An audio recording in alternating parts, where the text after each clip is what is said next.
How you squeeze a lemon? Ooh, squeeze it good. Oh no, you're wasting. You gotta flip it over and do it again. You'll get more out. I know how to do this, baby. I'm making up mixed drinks.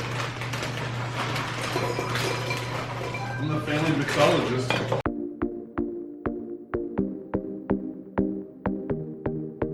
Hey guys, it's Jen. Welcome back to my channel and welcome back to another meal prep video. I have my hat on because I'm keeping it casual today. So today is Sunday and I need to get some things meal prepped for the week. If you're new to my channel, hi and welcome. I am a full-time working mom and I have two kids who are 10 and 7.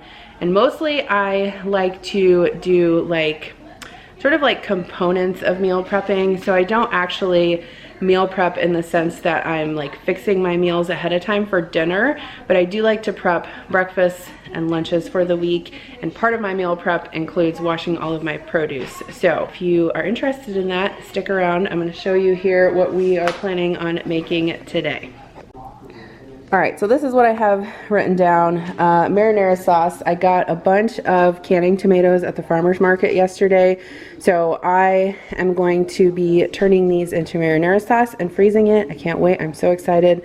This stuff is delicious if you've never made homemade marinara before. I'm also going to be making some refrigerator pickles. So I picked these pickling little cucumbers up at the farmer's market yesterday as well. So I'm going to be making dill pickles out of those. I have a couple purple carrot meals that I want to meal prep for lunches. There's an autumn salad one and black bean bowls.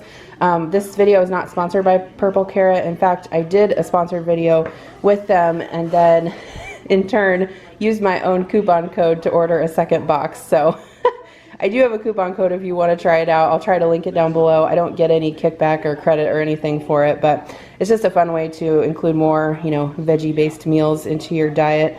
I need to wash my fruit and vegetables, and then I want to meal prep breakfasts. So what I've been doing, which I've been liking, is I got this little Dash waffle maker, and it's dirty because I just used it this morning. But you can get these on Amazon, and a lot of the keto folks have been using them to make like cheese and egg waffles. I have been using these to make little hash brown patties. And so I think I'm going to prep some of those up for this week to take to work for breakfast with my egg bites, and whatever else I need to do with my produce, wash my berries, get my melon cut up, all of that stuff I'll be doing today. And then I'm also going to marinate some chicken to put on the grill tonight because we're gonna have grilled chicken wraps one night this week, and so that's part of the prep too. So that's what I'm planning on getting done today. Come along with me and we will see what we can accomplish.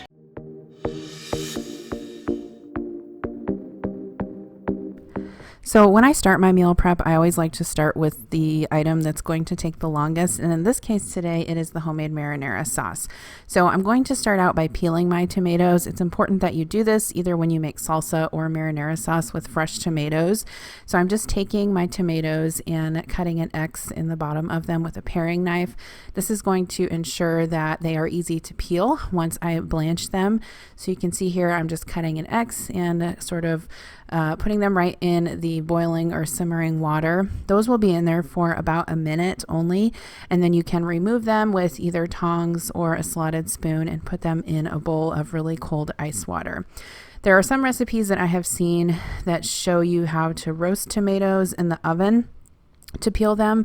I just find that this is the easiest. When you roast them, they become really hot, and so they're kind of hard to handle, but this cools them off right away, so they are super easy to peel. So I will warn you that this recipe is sort of a time investment. It's quite a process. You will probably spend all afternoon doing this, but if you're anything like me, you love doing these kind of projects in your kitchen, and this is one of the best marinara sauces you will ever taste. And the other benefit of this is that you know the ingredients in it, right? So really the only things that I'm going to use in this are vegetables and a little bit of red wine and some olive oil and salt and pepper and herbs, and that's it. So If you're watching your carbs, this is a great way to make sure that you get the lowest carb marinara sauce possible. And you don't necessarily have to make a huge batch of this.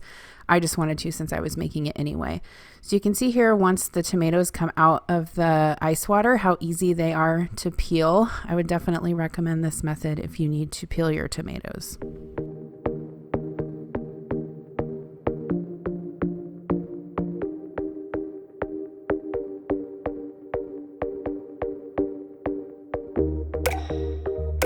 Once all of my tomatoes were blanched and cooled in the ice water, I am going to go ahead and peel them. So I have 2 bowls here on the counter. I'm using one bowl to peel the skins off and also discard the seeds in. So to do that, you can either cut the tomatoes in half and squeeze them over the bowl, or you can also just use your thumb to kind of puncture a hole in the bottom of the tomato. And then when you squeeze, the seeds and the pulp inside will just come right out. So you definitely do want to squeeze all of that extra, seeds and water out of the tomato, although keep that liquid and scraps in that bowl. I'll show you a little bit later how I strain that to make tomato juice to put into my sauce. So then I'm just putting the flesh part of the tomatoes in another clean bowl, and I'll tear those up and put them in the sauce, which you can see a little bit later. So for this original recipe, I'll be sure and post a link in the description box below if you want to try it out. It's the recipe that I've been using for years for homemade marinara sauce. It starts out with some chopped onion, and you just brown that in a large pot with some olive oil until it is lightly browned, and then you'll add your herbs.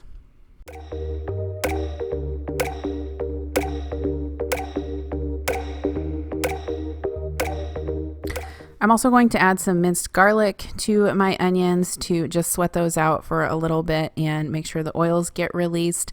For the herbs, you can either use dried or fresh herbs.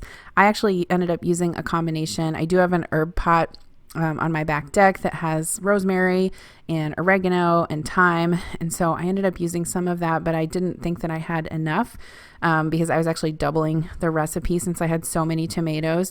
And so I'm just putting in a combination of dried herbs and fresh herbs. So for the dried herbs, I think I used basil, rosemary, thyme, and oregano maybe. But you can definitely do it to your taste. If you're going to add fresh basil, which I didn't end up doing this time, but I have before, you want to wait till the end to put that in because basil is super delicate and you don't really want to cook it that much. So after the garlic and the herbs sweat out a little bit, I'm going to add some red wine. This part is optional, but the alcohol does cook off, and so all you're left with is the flavor of the red wine. If you are a wine drinker or you don't have an issue with that, I would definitely recommend adding it. So once the wine is reduced, then you can go ahead and add your tomatoes. So you can see here I am straining my scraps using like a mesh sieve. I'm actually just putting that in a bowl to catch all the liquid while I finish up the tomatoes. So for this part, you don't really have to make sure that you finely chop the tomatoes because you're going to cook these for quite a long time. The recipe says to cook for anywhere from 2 to 5 hours on a low simmer, depending on how watery your tomatoes are. And so these tomatoes will end up getting super soft and sort of disintegrate into the sauce. And then at the end, you can either use a potato masher or an immersion blender to blend everything together. So all I'm doing is just using a paring knife to cut the core out. You don't want to keep that in your sauce, and then any extra skin that's on there, and then just kind of giving them a rough chop in my hand and putting it into the pot. I'm doing this over the pot so that any juice that drips out can be caught.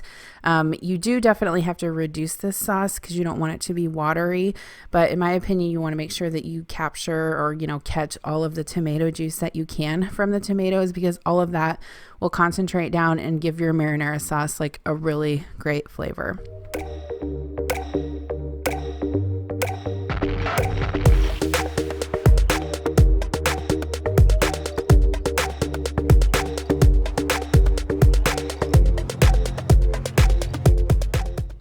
All right, so I have all my tomatoes in the pot. You can see just how much tomato juice I got from straining the scraps, so definitely do that. Don't waste that tomato juice.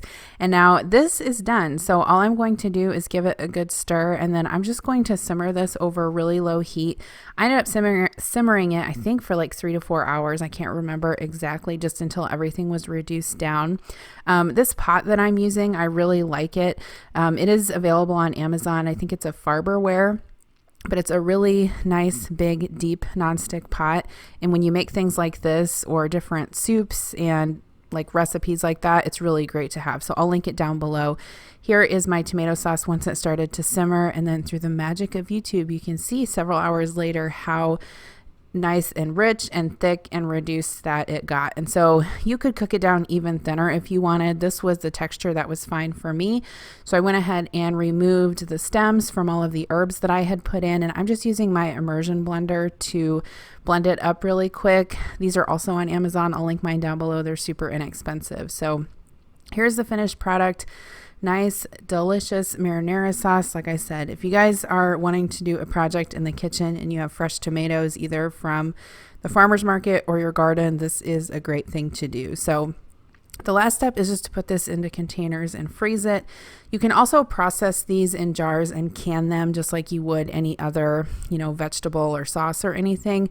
I really wasn't feeling that on this day. I just decided to use my wide mouth funnel and put one jar of it into the refrigerator so that we could use it up during the week, and then the rest I'm going to freeze. So I decided to freeze these in quart bags just because I thought that the serving size was a little bit nicer than doing it in a gallon bag.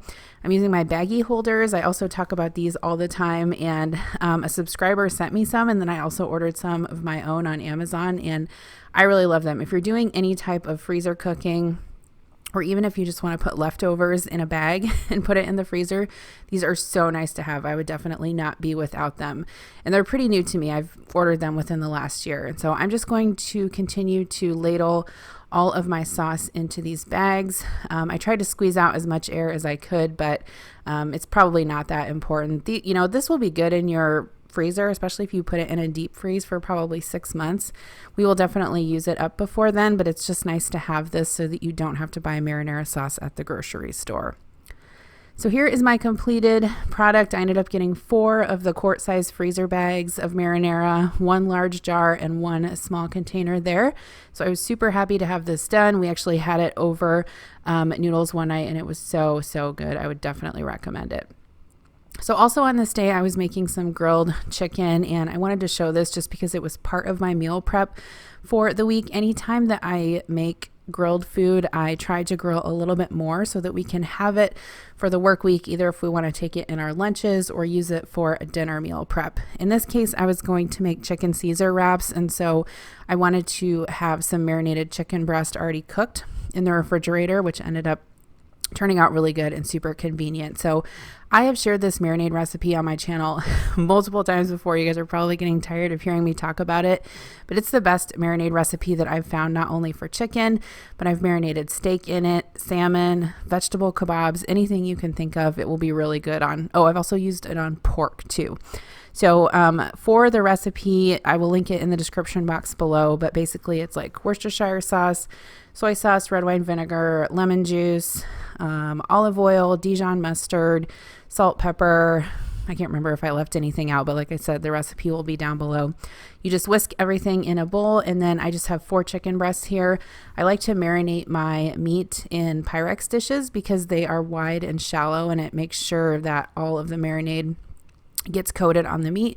So I'm just going to turn those over, and then I will get that in the refrigerator. I let this sit for about 4 hours before we ate dinner. You can marinate it for up to 24 hours if you have the time.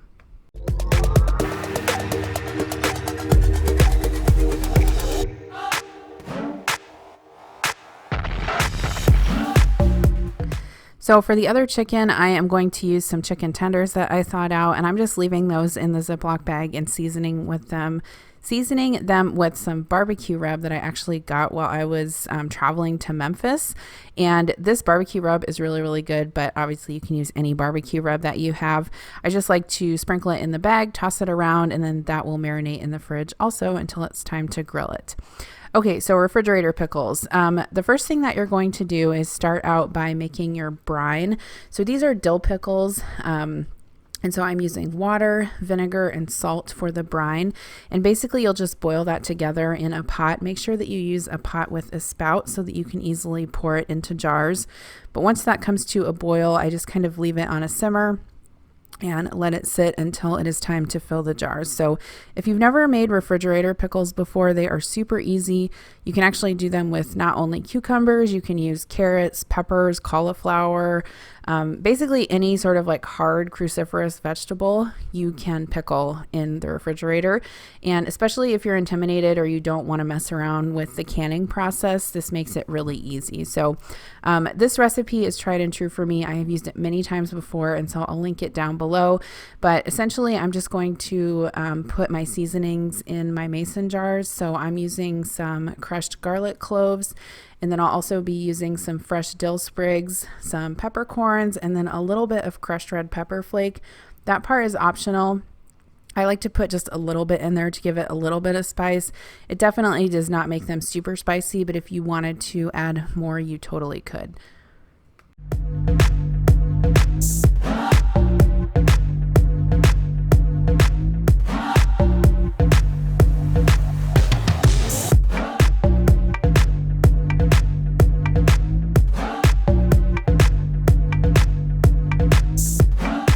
So you guys will have to let me know, are you interested in a video on how to can?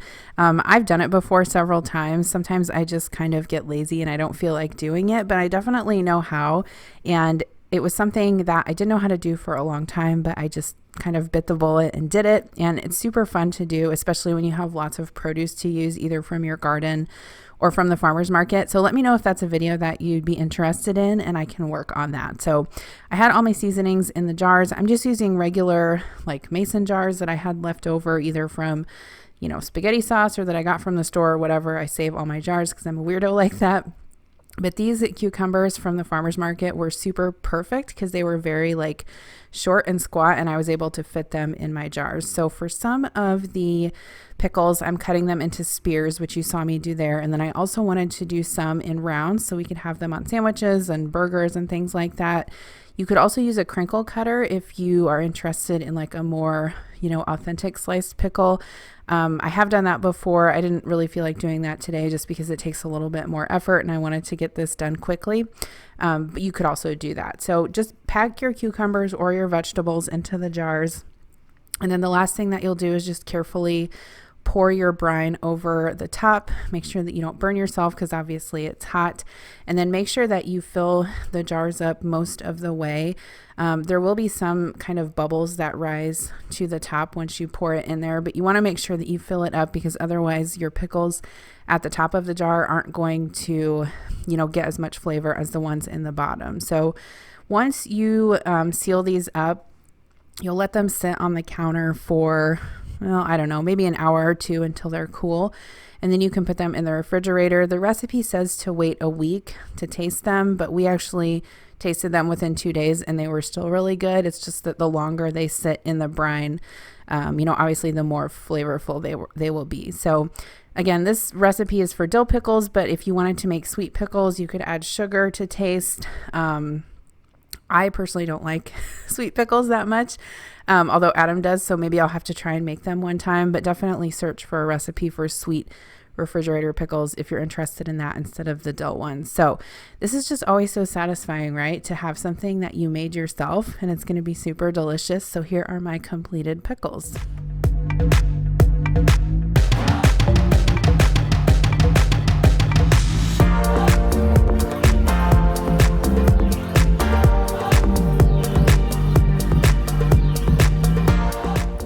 So I grabbed this personal size watermelon from the farmer's market. It was actually only $1, so I was super impressed with that price.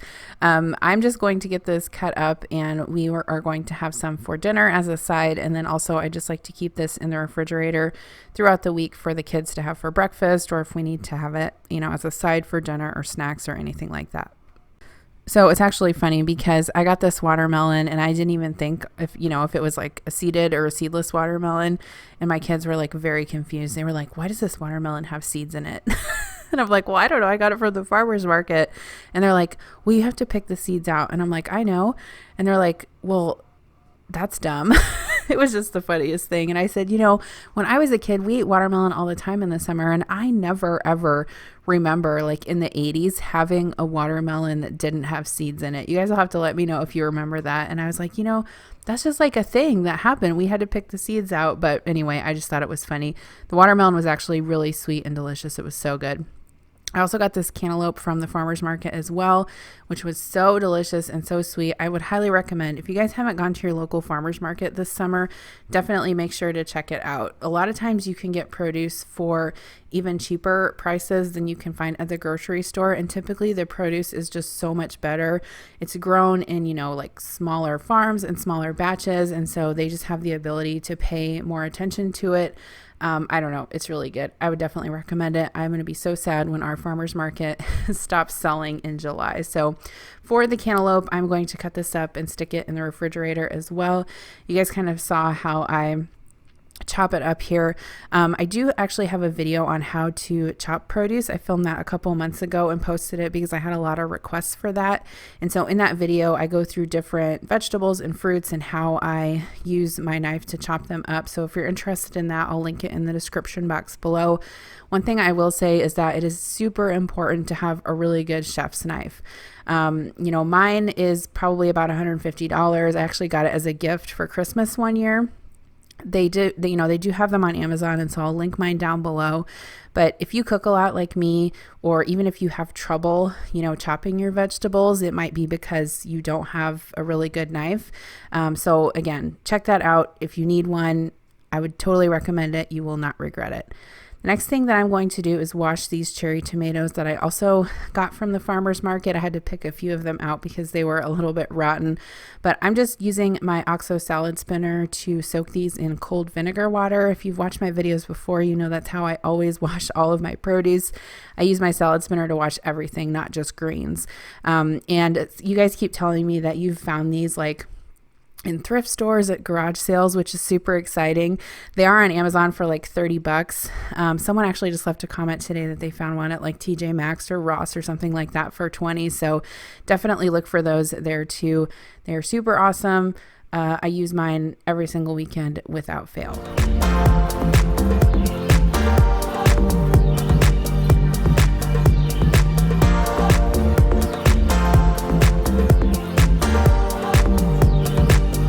So right now I'm working on my grapes. This is actually a funny story. The last 2 weeks before, I accidentally bought seeded grapes, which is ridiculous. Don't ever do that.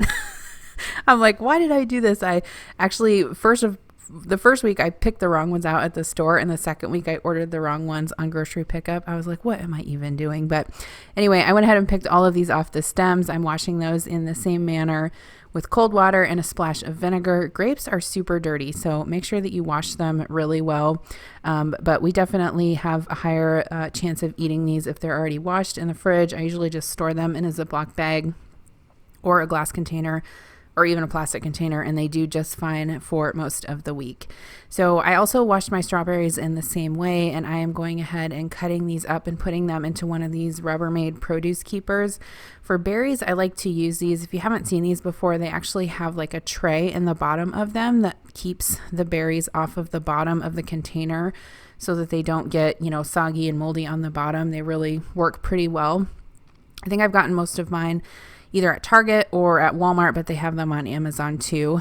I'm also going to put some berries in the kids' bento boxes for the following day for lunch since I had this out.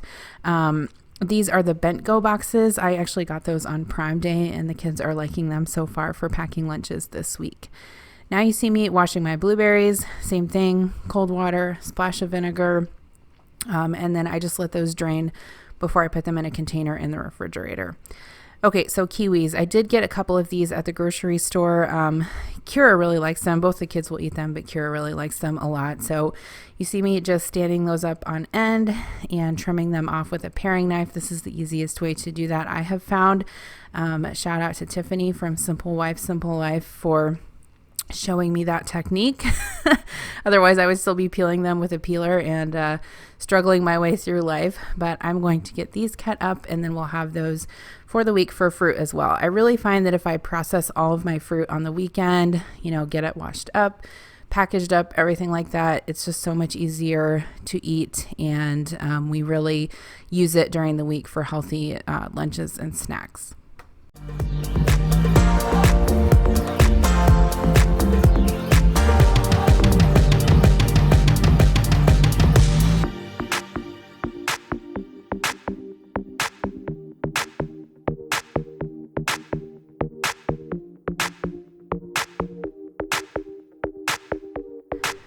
Okay, so this next meal prep is actually a breakfast meal prep, and it's actually like a full breakfast, not just like the components of a breakfast. So I'm really excited to show this to you guys because I don't think I've ever shared like a full breakfast meal prep before.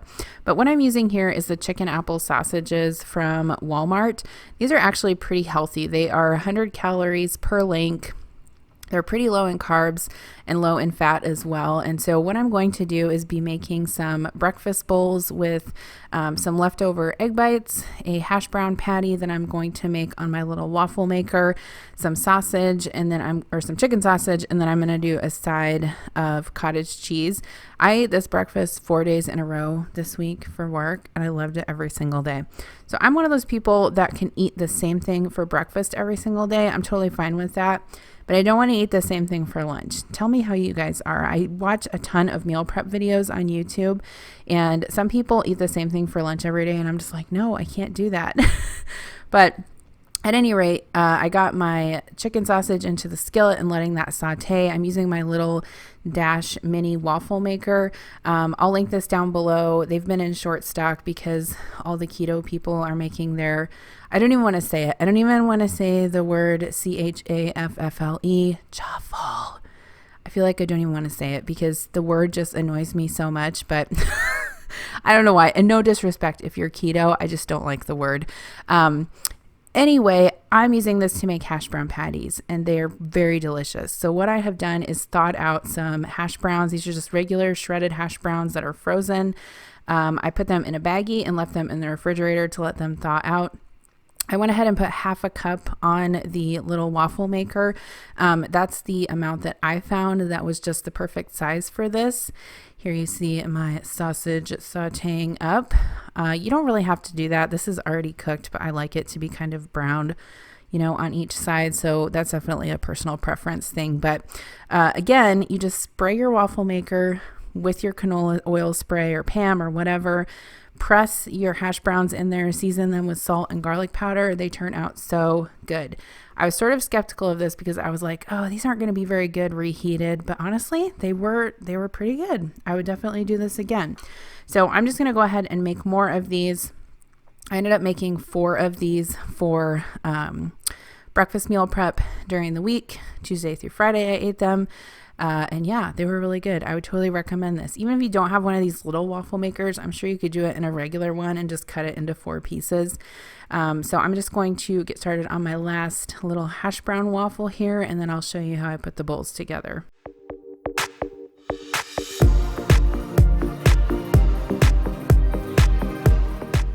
Okay, so I have my meal prep containers lined up here. I'm using glass since this is something that I'm going to heat up. I'm going to put 1/4 of the little sausage coins into each dish along with the hash brown. I wanted to mention too, this is a really good way to make your hash browns super crispy without adding a lot of grease and fat, obviously, because you're just using the cooking spray. So just a tip there. I had these leftover egg bites that I made the previous weekend. I did not get them all eaten, so I threw them in the freezer. They worked just fine.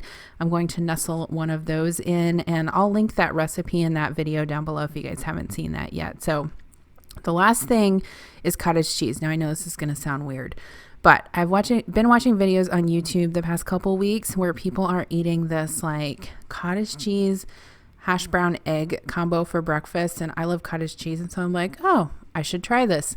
And it turns out it's really good. So I am using about 1/3 of a cup of cottage cheese into each of my little containers here, and I'll take those with my breakfast. You guys, these were so delicious. I'm definitely going to be making this combination again. It's actually very low in calories. I calculated this out, and I want to say it was like 300 calories or less when I put all the ingredients into MyFitnessPal. So super healthy, super filling breakfast with tons of protein. Okay, so the next thing that I'm going to work on is this autumn crunch salad. And again, this is a purple carrot meal, and I just ordered it this week because I thought, well, they have good looking recipes and I want to try to make some of these salads for lunch meal prep. So you saw me soaking some cashews in hot water there. That is going to be for the dressing for the autumn crunch salad. And there also is an apple and some grapes included. And so I went ahead and washed those. I'm going to chop this apple up into fairly small pieces because this will be in my salad. And then I'm also going to have the grapes as well.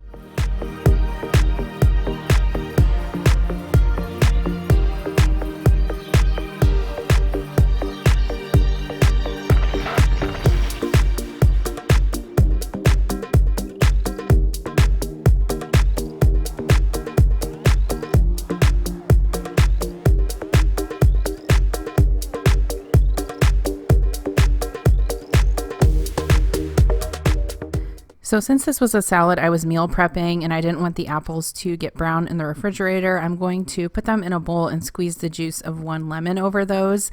If this was something that I was making for dinner this night, I wouldn't bother to do that, but I wanted to make sure that the apples didn't turn brown. So just squeezing a lemon over those and stirring them up makes that an easy way to do that. It's also super helpful if you are making sliced apples for your kids' lunches as well. So I'm going to start on the dressing for this salad. So I'm putting the cashews and the hot water into my blender along with some lemon juice. I do have this really nice high-speed Kasori blender. I've never had a nice blender like this before, but I got it this year because I found that I was needing it more for recipes and cooking, and especially my videos and things like that. So last I checked, it was around $100. So I'll link it on Amazon down below, but I would definitely recommend it. And I'm adding 2 packets of Dijon mustard and then also some white miso paste. So once you get all of the ingredients in there, you're just going to turn it on. Make sure that you blend that until everything is nice and combined. Oh, I'm also going to add garlic as well. I forgot about that.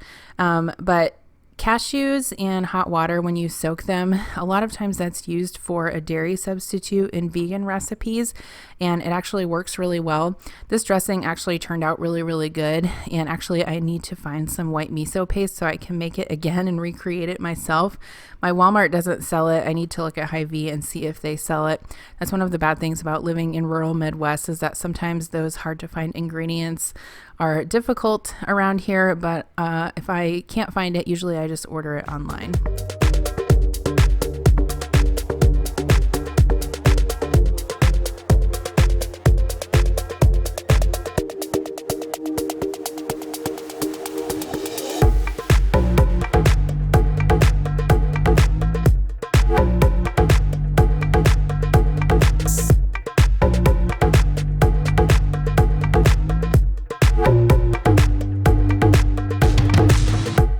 Okay, so here's what the dressing turned out like, nice and creamy. I did season that with a little bit of salt and pepper.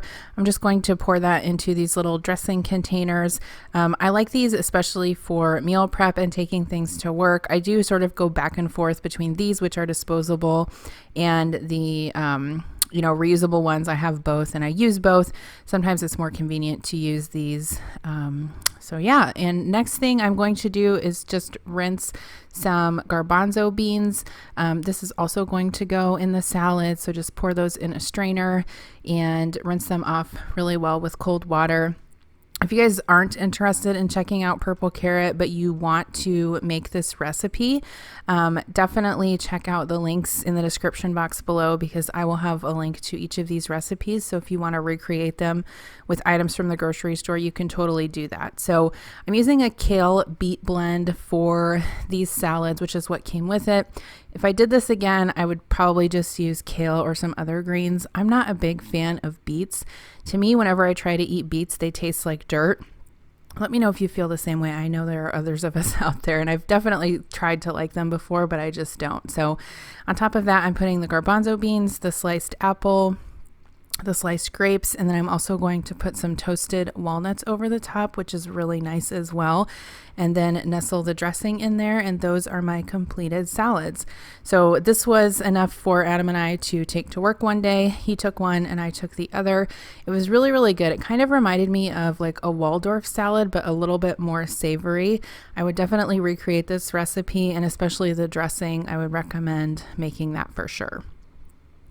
So the other purple carrot meal that I'm going to make is the black bean bowls. These are really good as well. I actually ate these 2 days in a row for lunch and really like them. So these have quinoa in the bottom of them, and so you want to just start out by rinsing your quinoa in a fine mesh strainer in the sink with cold water, and then you're just going to put that into a pot and boil it with water and a little bit of salt until it is nice and tender.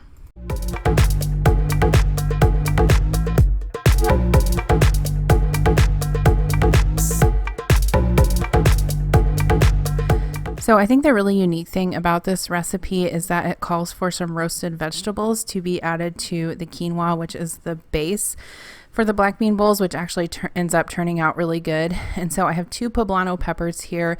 I'm just going to remove the core and the seeds and slice those up into small pieces. And then I'll also do the same thing with the carrots.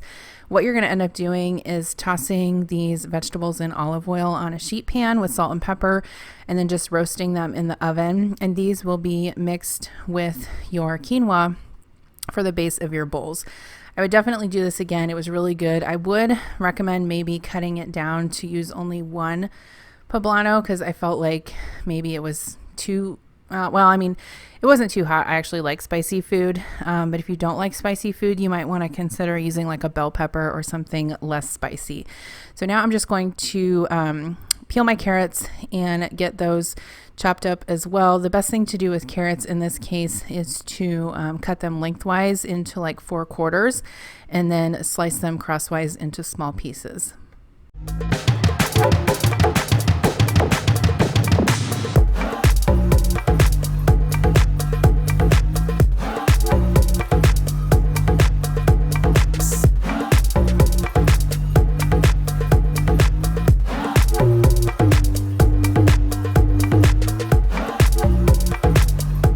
Do you guys feel like you're up in the club with this music or what? I swear, I always struggle with finding music for YouTube videos. It's like something that I don't know. I don't feel like I'm very good at it most of the time. I like pick a song and I'm like, oh, this is catchy. Let's use this one for a cooking video. And then halfway through it, we start getting like the and I'm like, oh, well, I'm pot committed now. I've already used it for the whole video. So we just got to carry on. Okay. I hope you find it inspirational. We're going to call this cooking video Cooking in the Club. Let's do that.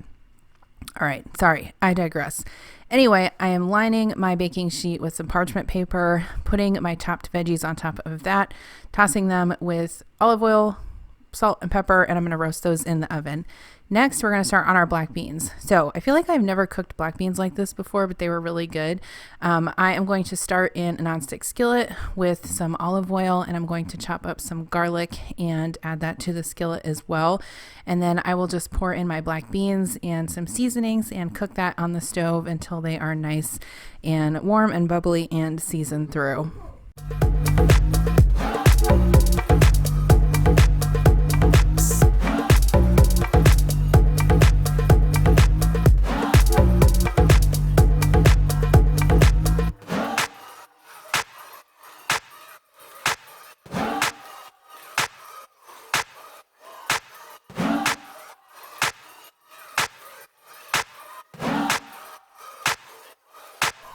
All right, so I also added some water just to simmer the black beans down, and here is what they look like when they have simmered for a little bit.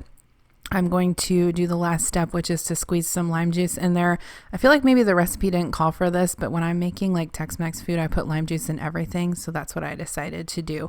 If you wanted to mash these a little bit and make more of a refried bean, you could totally do that. I will definitely be making black beans like this again. I thought they were really good. So here's my cooked quinoa. That is nice and tender and hot and fluffy. I'm just fluffing it with a fork, and then I am using my parchment paper to sort of scoop all of my mixed roasted veggies into there. And then I will just add the other half of the lime juice to this, stir it up with some salt and some pepper, and then make sure that it's seasoned well before I put together my bowls.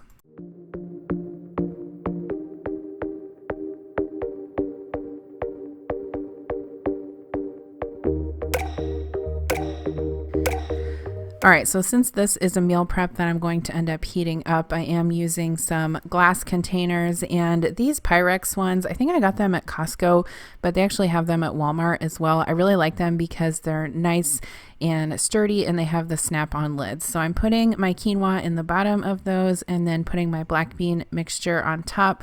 I cannot tell you how filling this was. Quinoa is like high protein, and so are black beans, and so it was really, really filling. I actually probably should have cut this into like 3 portions because I didn't end up eating this all both days I took it, but it was really good. So for the topping, I'm going to slice some cherry tomatoes in half and put those in a bowl. I'm going to marinate those in a little bit of lime juice and some pepper and some salt, and this will go on top of my bowls. Obviously, I'm going to put this in a separate container because I don't want to heat these up. That's just one thing you want to keep in mind as you're meal prepping, is if you have different components of the meal, that some needs heated up and some doesn't. Just be cognizant of that when you're packing up your food, so it makes it convenient for you to heat up, obviously, when you're at work or even if you're doing it at home during the week. So the last step is to make some sriracha ranch. And so there was a little bit of ranch that came with the box, and so I put that into a bowl, added some sriracha and stirred that up.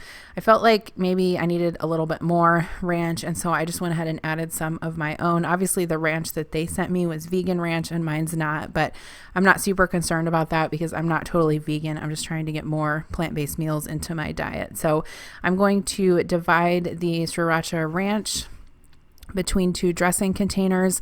I get the smaller dressing containers on Amazon, and actually I've ordered the larger ones on there as well, so I'll link those down below if you're interested. But here are my completed bowls. So I have the quinoa with the veggies in there and the black beans, and then my sriracha ranch on the side. I also had my tomatoes and then these leftover guacamole snack packs that I had purchased previously and not used, and those were the perfect accompaniment to these totally delicious and filling lunch. Okay, so here's a bonus recipe. I didn't tell you guys I was going to make this, but I decided to make it anyway because the kids were requesting some brownies, and I thought, well, it would be really fun to make cheesecake brownies because I haven't made those in a while. And so I'm actually going to just use a boxed mix. So here in a mixing bowl, I'm adding my oil and water and egg and whisking that up with a fork. I'm just using a regular old Betty Crocker, boxed brownie mix. I like to mix my wet ingredients together first with a fork and then stir my brownie mix in. I always make my brownies with a fork. I don't know why. I just feel like it mixes everything together much more easily, and that's just how I do it. For the cheesecake layer, I actually just went online and found a cheesecake brownie recipe and used that for the topping. So I'll find that recipe and link it down below. But obviously I didn't make the brownie part homemade. I used a box mix. So I'm using a pie dish for this, and to make your parchment paper circular, you just want to fold it like you're making a paper snowflake like you did when you were in 3rd grade, and then cut it into a circle, unfold it, and put it in the bottom of your pan. If you're using a square dish, obviously you don't have to do that, but I actually had a 9x9 square Pyrex dish and it broke. I can't remember how it broke now, but it broke, and it was one that my grandma gave me, and I was very sad. And so I was just using a pie plate for this, which ended up working out fine. I would recommend lining the bottom of your dish with parchment paper anytime you make brownies because it just makes it so much easier to get out. So for the cheesecake layer, I am using some Swerve sugar replacement just to cut down on the sugar a little bit in this recipe. 1 package of 3rd less fat cream cheese, some vanilla, and 1 egg. And I would recommend using a hand mixer or a regular mixer to beat this up just because cream cheese is pretty hard to get incorporated without that. But I'm just going to mix this up with my hand mixer, and then I'll use a spoon to sort of dollop it on top of the brownie layer, and then use a knife to kind of swirl it around to make that marbled pattern. So you'll see me doing that here. And then I just baked it at the same temperature that the box said for the brownie mix, and it ended up turning out just fine.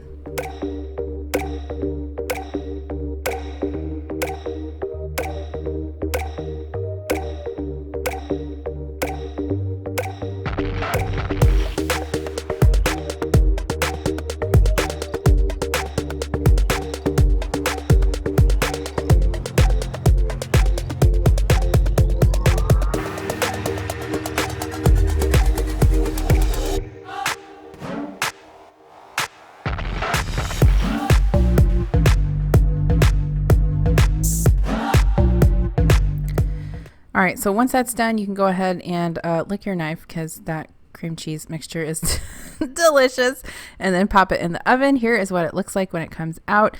Very good. And I cut this into wedges, and we had it for dessert a couple nights that week. Totally would make this again. So that is the end of our meal prep. I'm just going to go over and give you a recap of everything that we made today. The homemade marinara sauce, which is so delicious. I'm so glad I have that in my fridge and freezer for pasta dishes and pizza. My refrigerator pickles, which turned out really good as well. I also made the breakfast meal prep. Again, probably my favorite recipe of the week. The autumn crunch salad, which was really nice and fresh for lunch meal prep. Also the black bean bowls, super filling. I love anything Tex-Mex, so would make these again. Also got my fruit and veggies washed up for the week. And again, my cheesecake brownies. So everything I made this week was definitely a home run. If you guys want to check out those recipes, they will be in the description box below. Thank you so much for watching this meal prep video, and I will see you in my next one. Bye.